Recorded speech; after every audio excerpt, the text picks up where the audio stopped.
So welcome back. Today we come to the next to the last statement of Jesus on the cross. And a couple times ago, we looked at the passage where Jesus says, I am thirsty. And he's given this vinegar to drink. It's on a sponge. A lot of scholars think that sponge was really a nasty, unclean thing. And they weren't giving him relief. They were just, that was part of the torture too. But right after that, in John chapter 19, verse 30, it says this, when he had received the drink, Jesus said, it is finished. With that, he bowed his head and he gave up his spirit. This statement, it is finished, if I could summarize that in one word, it would be completion. Mission accomplished. Goal achieved.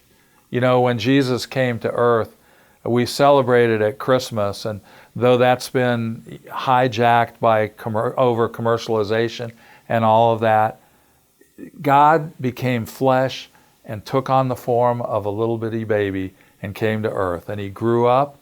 He lived a sin-free life.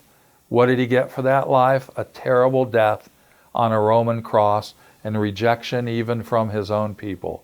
It's not right. It's not fair. He struggled in the garden. Lord, if there's any way, he said to the dear Father, if there's any way to take this from me, please. If there's another route that will get us there, please. Sensing there wasn't, Jesus said, all right, not what I will, but what you will, Father. This idea of completion.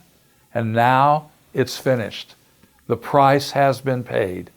Not only did I come, not only did I live this life, my death pays the price for those who God created for relationship in the first place. My sin, your sin, have shattered that relationship, but God always is the initiator and wants to restore that relationship.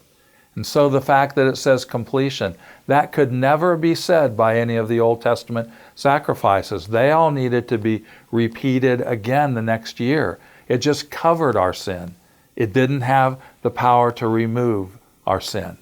But Jesus, the perfect Passover lamb, the one and only, never need to be repeated again, says, it is finished. It's the same word that would get stamped on a mortgage agreement when you've made your last payment. The debt is satisfied. It is finished. What a cause for joy for us. We've got one more saying to look at, but even if we stopped right here, this is as good as it gets.